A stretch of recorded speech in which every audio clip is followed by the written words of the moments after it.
Right. Good It afternoon. from a very steamy hot UK Really, yeah, it's the hottest day in ever. May ever. I don't know this day. Since not that we don't know about kind of when the dinosaurs were around or anything, No, but no, indeed. since records began, I think they say. And records is what we're going to be sharing now. That was What a sick. beautiful segue, John. Fantastic.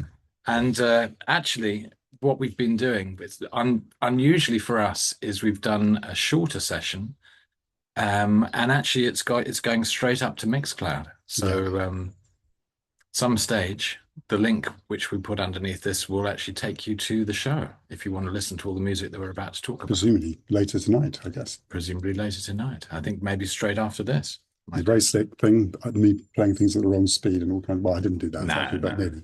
But it was fun. Yeah, it's Anyway, good. so we're gonna kick off. So for And those show you what we played. show you what we played. We started off with some Leroy Hudson. Um, Great multi-instrumentalist, songwriter.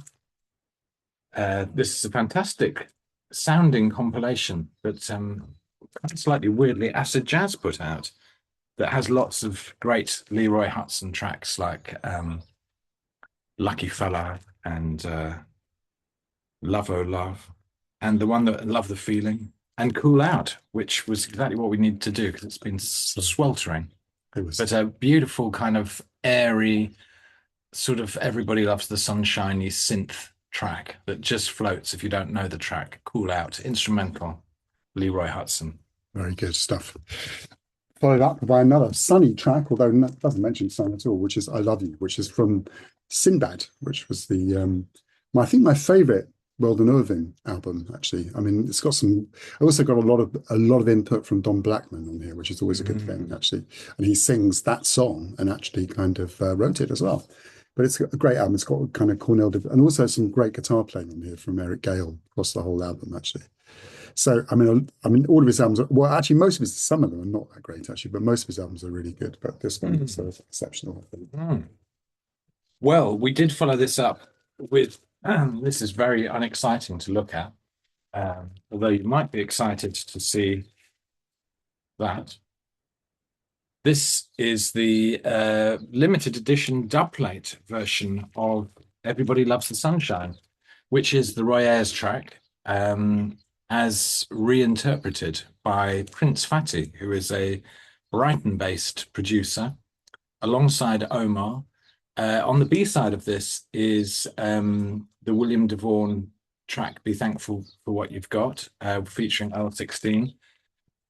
I think of all of the UK producers who's trying to get that kind of authentic dub sound, I think Prince Fatty does it actually.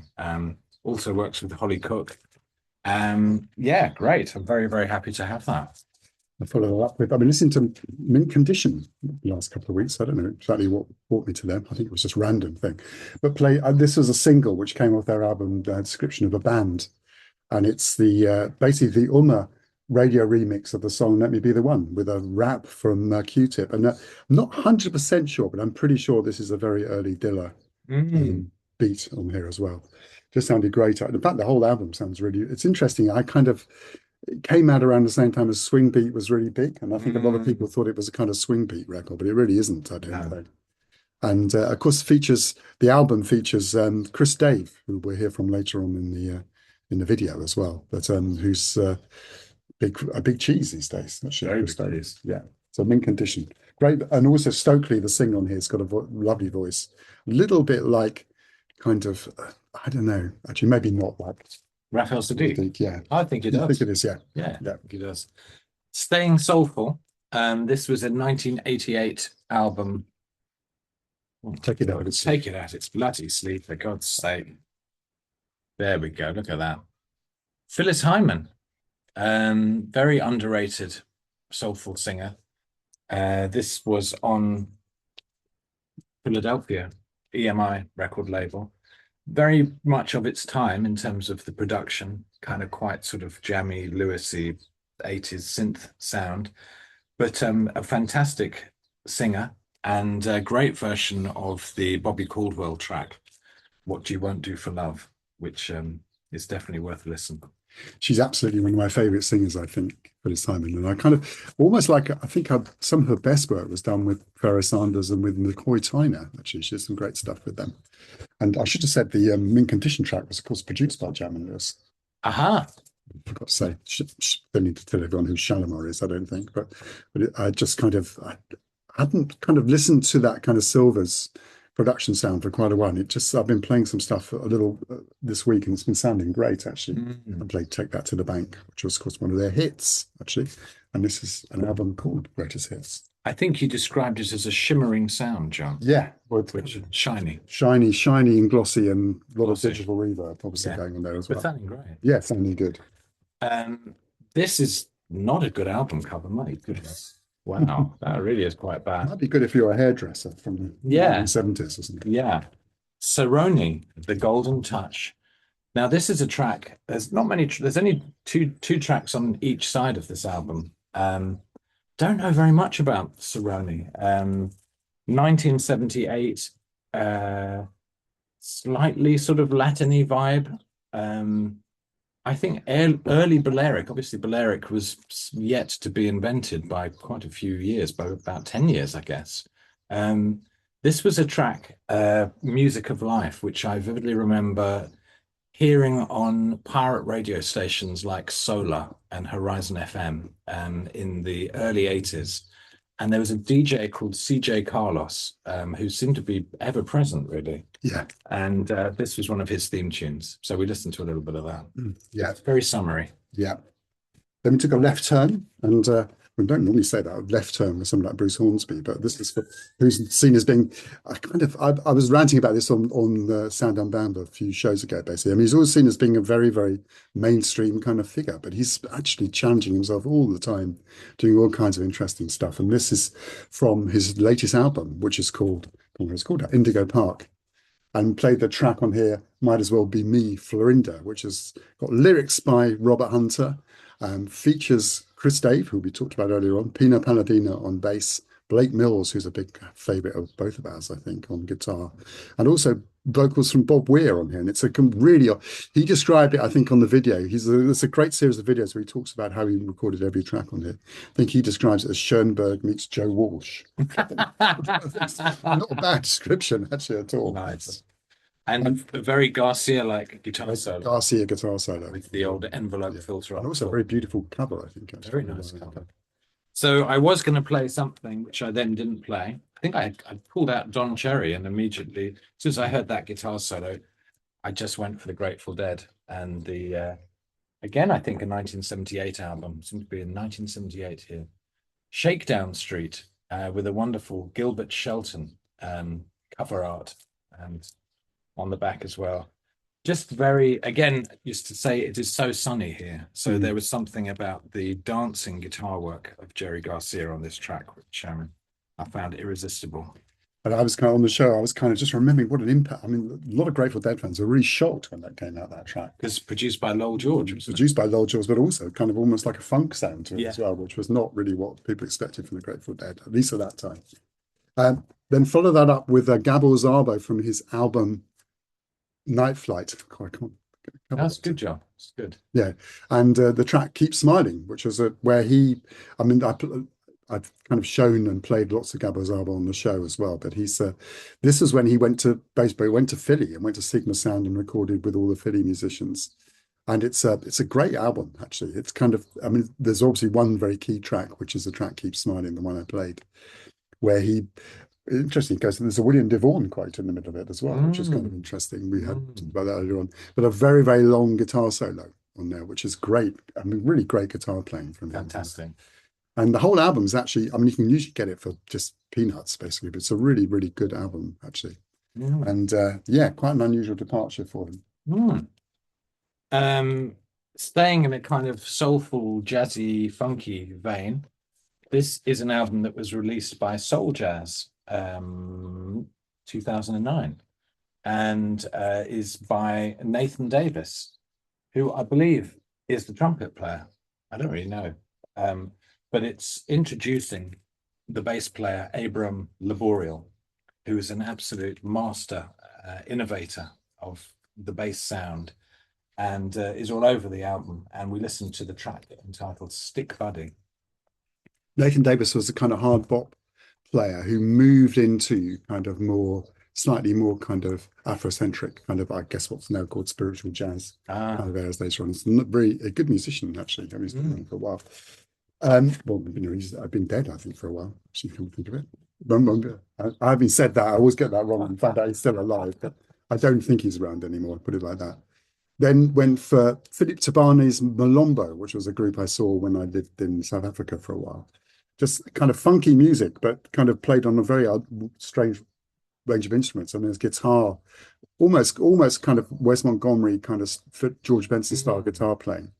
Two percussion, no trap drums at all. Two basically people playing log drums and the bass and flute on there. And it's kind of, he toured a lot in the States. He actually supported Miles Davis, really liked his music and he supported Miles Davis on a whole load of gigs in the early 70s as well. And this has been reissued by Matsuli Music, which is a fantastic label based in the UK and South Africa, and reissuing kind of archival stuff, but also new stuff as well. And it's great. I really like this record. Well, it's really nice. It got me pulling this out, which is the Mark Anestis Ndaga Rhythm Force. And so Mark Anestis, one half of the Basic Channel setup, who have had many plays on both our shows and this YouTube channel, and who have this kind of very deep dub techno kind of sound, which is definitely felt on the tracks, but there's a lot more percussion going on, Senegalese instrumentation, chants, recitations. Gorgeous singing on there. Amazing. Yeah, it's just very haunting. We listened to the track entitled Lamp 4. The album, I believe, is called Kadim. And there's two albums by these guys, distributed by Honest Johns. And this was the last one. That you can pick up very reasonably. Amazing sounding, huge sort of sonic space. A lot of bass going on. A lot of bass. And then I seem to go, I don't remember doing this actually, but then went to Steely Dan and went to their greatest hits album. And then what stands out for me on this album is it's got a fantastic version of Hear the Western World on here, which is the only album it came out on originally, although it's come out in compilations. It's a great, so I think it was recorded between Royal Scam and Asia, I think, originally, but never on a proper Steely Dan album. And it's a great album. And also this record's quite famous for how good the mastering is on it as well. It's been mentioned quite a lot of times. Is all the songs sound fantastic on here. I guess now with a lot of the last few years have been remastering stuff, there's also stuff that sounds good at this. But at the time, even though I had all the albums, it was a great one to get. Talking about mastering, which we don't often do, to be quite honest. No. It's a wrong channel for that. Channel for that one. That's time you start speaking a German accent. Absolutely, yeah. Okay. Get even thicker glasses. Carmen McRae, great jazz singer. Album entitled Can't Hide Love. We listened to the title track. Now, this is mastered by Bernie Grundman, for those who are interested in mastering. I'm a big if you see that name, it's normally going to sound very, very good. Yeah, a great tune. I just love, absolute kind of a bit of a signature tune for me. The original version, I think, by Creative Source and then covered by Earth, Wind and Fire, many versions. A great track to play if you're in a kind of jam situation. Can't Hide Love. Yeah, can't sync here somehow or other, I think. Did we? Yeah. Okay. Never mind. But it doesn't matter. Actually, I played this after the Mark and Nessa's track. Actually, this is and I played a track called Paris One, which is off this album, which was recently issued on vinyl, I think, for the first time. And The Surgeon in the Night Sky Restores Dead Things by the Power of Sound. And I mean, you probably just rolls off the tongue. It does, absolutely. And it's as you know, I'm a big John Hassell fan, and I just think his music I still find really fascinating, actually. And also, he's incredibly influential, I think. And as we will find out, the next tune that comes up. Next tune, which is, I'm just trying to find out what it's actually called. It's called Shadows. Lovely. Yeah, a lot of thumbprints all over this. Gatefold. Floating points. Spot varnish. Spot varnish. Thank you, John, for that bit of technical information. We listened to a track called ARP3. Um, just very interesting electronic music. I think this was a period where I can't remember what Floating Points actually his name is. It's basically one guy. Mr. And Points. not Mr. Points. He was fascinated by the Fender Rhodes keyboard and kind of just how you could manipulate and play with the sounds. And there's lots of interesting Fender Rhodes little melodies and manipulated sounds mixed up with interesting electronics. Lots of space, lots of deep bass actually on this one. Presumably an ARP synth as well. An ARP synth, definitely. From that went to Pat Metheny, and the latest side. And I mentioned on the that it often takes me a while to get into new Pat Metheny records. Actually, this one's kind of grown on me, and I played the first track off it, which is called "In on It," and that features all kinds of people on there. There's Brandy Younger on harp on there. There's Chris Fishman and Joe Dyson, of course, are in side I3. There's also Take Six singing backing vocals. Yeah. And they feature on the whole record. It gives it an interesting kind of. I mean, obviously Pat's had vocals on his albums for quite a few albums, but having the whole of Take Six on them gives it a lot of kind of texture, I think. And also they're kind of interestingly used, aren't they? Yeah. They kind of like spliced in little bits here. Little bits as well. Yeah, and it's kind of really growing them. And I didn't buy tickets for the series of concerts coming up, and I'm beginning to wish I had them. Well, I couldn't not play some Take Six after that. I've got a couple of their albums. This one is definitely my favorite. What it's called? Is it called Reprise? Anyway, it was the one that kind of brought them to everybody's attention in the felt like it was the early 90s. I seem to remember getting this album. Anyway, all a cappella. Just incredible harmonies. If you don't know this album, it's a kind of masterclass in how voices can sound. We listened to the track which seems more important now than ever, which is entitled Spread Love. Absolutely. Which is definitely always our message here on the channel. So yeah, it was great to listen to that.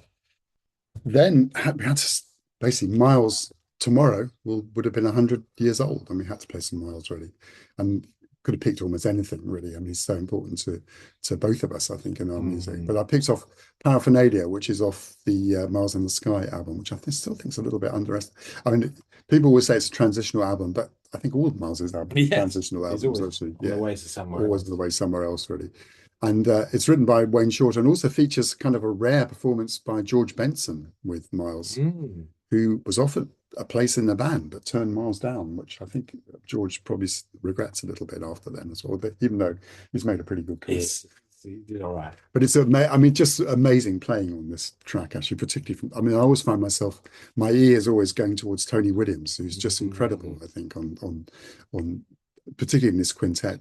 I think he playing was absolutely out of this world, actually. I don't think he ever reached the kind of heights again, even with Lifetime and other people as he did with this band. No, there's something about the amount of space which there is. It was interesting because as we were doing the show, I was looking at the kind of, the audio thing on the GarageBand, and it's so dynamic, this track. It sort of is almost silent and then suddenly explosive with the drums. So it really is a masterclass in that kind of tension and resolution thing. And just amazing soloing, I think. I mean, by Tony. I think he also kind of did that a little bit when he played with Stan Getz later on that Captain Marvel album, actually. But I think, I think this band had a kind of magic around it, I think, as well. Just fantastic musicians, really.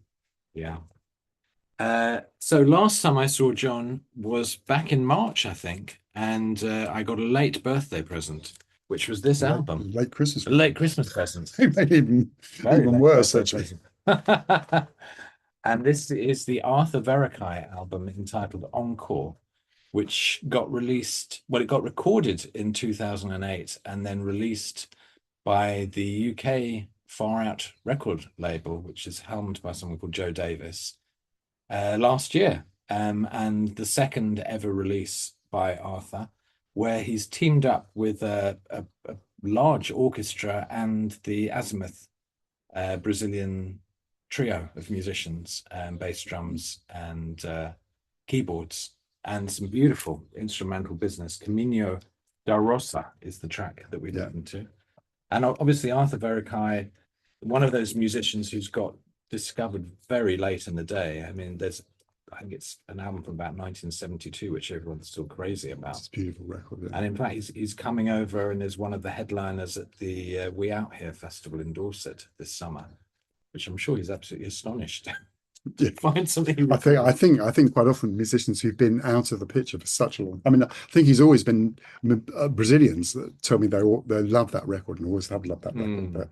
But yeah, and in a way, this kind of bringing people together in a contemporary context shouldn't work, but it really works on that record, I think, actually. And then finished up with a CD. I finished up with Sam Amidon, who I think we've shown and played many times before, actually. And this is from an earlier, I think it was either his second or third album, which is called All Is Well. And it's basically the song starts off singing about death, but then starts talking about friendship, which is kind of interesting kind of song. And it's a very lush record, this one. Most of his other albums are a bit sparser than this, and it features Nico Moody, the arranger, and a kind of small orchestra behind him with reeds and stuff behind it. It's a gorgeous record, actually, as well. So yeah, that was the last track we played. And then tonight we're off somewhere, John. We're off to see Peter Evans, who's an American trumpeter who reputation, a lot of it. I mean, I think he's a great improviser, but also he's a fantastic trumpet player, regarded as kind of almost like an absolute virtuoso. Playing with I've forgotten the name of the bass player, actually, which is the rubbish of mine. But he also playing with one of my absolute favorite drummers, who's Jim Black, who I heard the first time with Blood Count, which was Tim Burns' band, and he took the roof off the place. There's also somebody who started playing drum and bass tracks on a kit on basically on a trap drum set, much to everybody's amazement, basically. And very nonchalantly. Lewis Cole's very inspired by it. Lewis Cole, who a lot of people obviously listen to at the moment. He's mentioned him in a couple of early interviews as well as being an inspiration. And he's got that same kind of incredibly fast hands that Lewis has as well. And so it'll be interesting to see where it's going to be a hot night either way, I think. Certainly is. So yeah, do tune in to the show if you want to hear all the music we've just spoken about. And generally, I'll put links for both our channels. Always welcome to tune in. We'll be back, hopefully not too long from now. Absolutely. And in the meantime, take good care of yourselves. Take good care of yourselves. See you later. See you later.